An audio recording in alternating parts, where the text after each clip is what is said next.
Chainsaw Man, the most anticipated anime of all time, one of the best-selling manga series, and one of the fastest rising fan base to ever walk this earth. But just how good is this anime? Was it worth all the hype? Were the expectations exceeded? Is the man a chainsaw, or the chainsaw a man? Is this just Jujutsu Kaisen, or is it something fresh and original? These were the many questions being asked by the skeptics, as the release of the anime for Chainsaw Man edged further to its premiere. And after seeing the first episode, I thought, that was interesting, but I don't see the hype. Sure, the animation was great, but I wasn't that impressed with the story.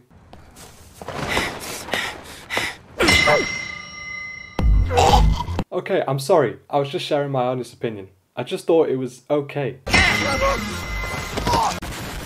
So we follow our main character, Denji. He just lives the worst possible life you can imagine. He is in debt to the Yakuza, which he's actually paying off via his father's debts before he died, and the lengths he has to go through to repay them is just staggering. He sold one of his eyes, his kidney, and one of his nuts. Yep, you heard me correctly. And after doing all of that, he's still in debt, and it becomes clear that the Yakuza are just taking advantage of him. But there's nothing Denji can do about it because he's dependent on them for survival, like a dog. And that's a key theme in this anime.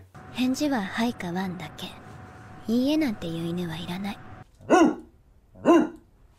No, that's sending the wrong message, not what I meant at all. Now it's strange saying this, but I found it difficult to emphasize with Denji, because my mind was still distracted by the fact that he sold one of his balls. It was so far-fetched and extreme that I was walking a thin line between the ridiculous and the unfortunate. But I should have taken it as a hint for what was to come in the future, because in Chainsaw Man, doing the extreme is what sets the tone of this anime. The fight sequences are exhilarating as ever, which is something that's become expected from Studio Mappa, who just seem to be hogging the rights to every popular manga right now. So after being dismembered and left for dead by the zombie devil, as you do, Denji and his pet Pochita, the Chainsaw Devil, forms a contract that allows him to become a human-devil hybrid. He kills all the zombies and the zombie devil, and then we are introduced to Miss Makima.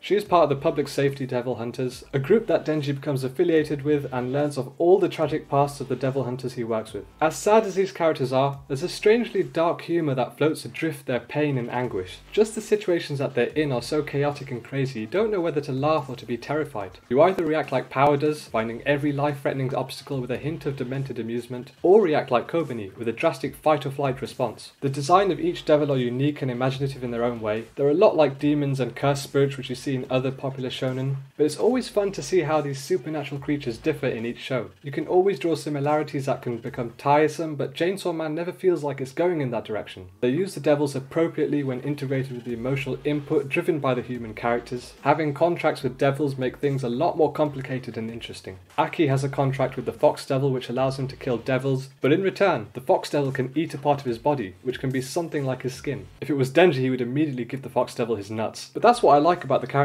They each have a different personality trait that opposes one from the other. They don't really get along with each other, and it's very entertaining to see this exchange play out. Sometimes it can be quite entertaining and other times quite serious, and on rare occasions it can be quite...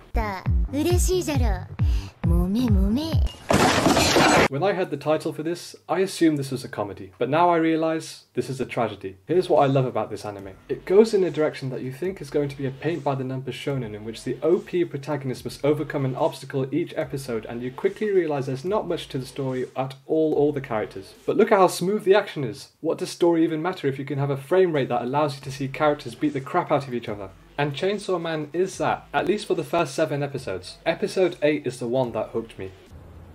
Wanna do it? No, not that part of the episode, but after that weird scene that took up half the episode, by the way, this is where the show came out of its cocoon and shaped itself into a hard-hitting, gut-wrenching, non-stop fire of emotions. I don't think my heart could have gone on if it was over 12 episodes. Okay, maybe I'm exaggerating a bit, but it shows how immersive this anime is, and from such an early stage of the narrative. For such a fun concept that's full of insane sequences, Chainsaw Man has a very tragic and depressing tone, which is amplified by the tragic lives of the Devil Hunters. They've all suffered greatly in the past. They're stoic, always drinking, and incredibly low in morale. Their only motivation in life is killing devils, because it's the only sense of satisfaction that they can grasp to reduce the pain of their past. There's a poetic and melancholic look to the anime. and it perfectly encapsulates the illustrations of Tatsuki Fujimoto from the manga. There's an epic feel to the story. You just know it's not going to end well for anyone, regardless of whether they live or die. So why watch this anime if it has such a bleak tone? Well, why watch Game of Thrones if every episode has your favourite character constantly losing season by season? Because the losses and tragedies are what amplifies our investment to see the characters succeed. It's a long war that seems impossible to win, but that's what makes it all the more satisfying when they do succeed. But to get to that point, exploring themes of grief and loss are a crucial element to the story, but it keeps the world believable and real. We see Denji's character evolve with maturity. In the first few episodes, he's pretty much what any typical teenager would be thinking about, but if that's what his goal is the entire anime, then I wouldn't bother. The best stories are the ones where characters change. It's a gradual process with Denji. It's not like he's changed completely. He still really wants to be with Makima, but it's done without any force and takes its time. And I like that he's a hero who has flaws. He's pretty much a pervert with no shame at all. And that makes him all the more fascinating. So long as he changes though. I can't be 3 seasons into this anime and realise he's just a Meliodas regen. Now, I haven't read the manga, so I had no idea what to expect, but what's quite clear to me is that this story has only just begun. Each character's background has been explored with brief intent. You can see there is something brewing, only the surface has been scratched. Except for Aki, his past was just obliterated. We get the picture there. But for a character like Makima, you can just tell by the look of her hypnotic eyes that she's not someone to mess with. There's something she's hiding from everyone else. And what makes it all the more interesting is that the Devil Hunters are oblivious to her true nature. Except for this guy, he's seen a lot of crap in his day to know when something or someone isn't what they seem. So we understand how the world of Chainsaw Man operates. We understand that this is a show that can be wacky and chaotic to vicious and violent. Denji and Koa faced obstacles like the Bat Devil, a haunted apartment where the Eternity Devil dwelled, but now the ultimate force makes way to wreak havoc on the gang. And who else was it going to be? You can't have a Chainsaw Man without having a Katana Man. Name a more perfect duo, I dare you. Katana Man is the grandson of the Yakuza boss that Denji killed in the first episode. A tale of revenge. That's straightforward enough. So why am I still in awe about how his introduction pretty much transformed the direction of this anime? It went from a solid 7 to a 10 in a heartbeat. Even in all the madness that we've seen in previous episodes, the weight of the story just got a lot heavier. It may seem like a simple arc of revenge, but this opponent that Denji faces has personal history with him. It makes the battle between the two all the more engaging. When Katana Man says all of Chainsaw's people should be dead, that heightens my curiosity to unravel the lore that this world has to offer. The mystery behind these devils and the power they obtain further compels me to learn about the folklore. Moments that shock and devastate in Chainsaw Man is what invites you to pity and care for the characters, and it makes their fate all the more heartbreaking. In the aftermath of this defeat, we get the typical, now you must learn from the wise master and train harder. You know, like when Master Shifu took Po to a remote location where he could complete his training to become a powerful warrior. Well, that's basically what happens when Makima sends Denji and power into the hands of Division 1 hunter Kishibe. He seems like a cool and collected man, but in an instant can turn into a cold and brutal killer, which is why he is the strongest member of the Devil Hunters, so he claims. Kishibe does not make many appearances in the 12 episodes, though it's clear that he is someone who will prove pivotal to the story. They don't sideline any of the characters to serve as puppets for Denji's arc. They all have a purpose, a reason to live. Most of the time it's bleak and cynical, but that's not a bad thing. You're never bored and every sequence is full of energy at 100 miles per hour. Overall, I would highly recommend this anime. You might be put off at times by its sexual nature and grotesque imagery, but I assure you that it's all worth it. Even after seeing someone throw up in another person's mouth, I can't believe that happened. Is the writer okay? I'm concerned about where his mind drifts sometimes. Even after all the weirdness that happens, keep persisting with it, because it's not like One Piece where it gets better after episode 1027. Chainsaw Man goes into 5th gear after only a few episodes. If you like over-the-top violence and dark comedy, then I don't really need to sell this to you. But if you like a good story with complex characters and impressive world building, but not too keen on violence and twisted humour, then you are missing out. Because if you look beyond the surface of its pandemonious aesthetics, you will see a grounded look at the story that can actually seem quite sentimental. There are times where the aesthetics are quite relaxing and peaceful. The anime does a great job at utilising sound. You feel engrossed in the visuals and soothing atmosphere, and all of a sudden it can all change with abrupt violence that feels all too real and unforgiving. I like that the world of Chainsaw Man is one that feels real when integrated with supernatural themes. I feel more immersed in the story and cannot wait for what that anime has in store for the future.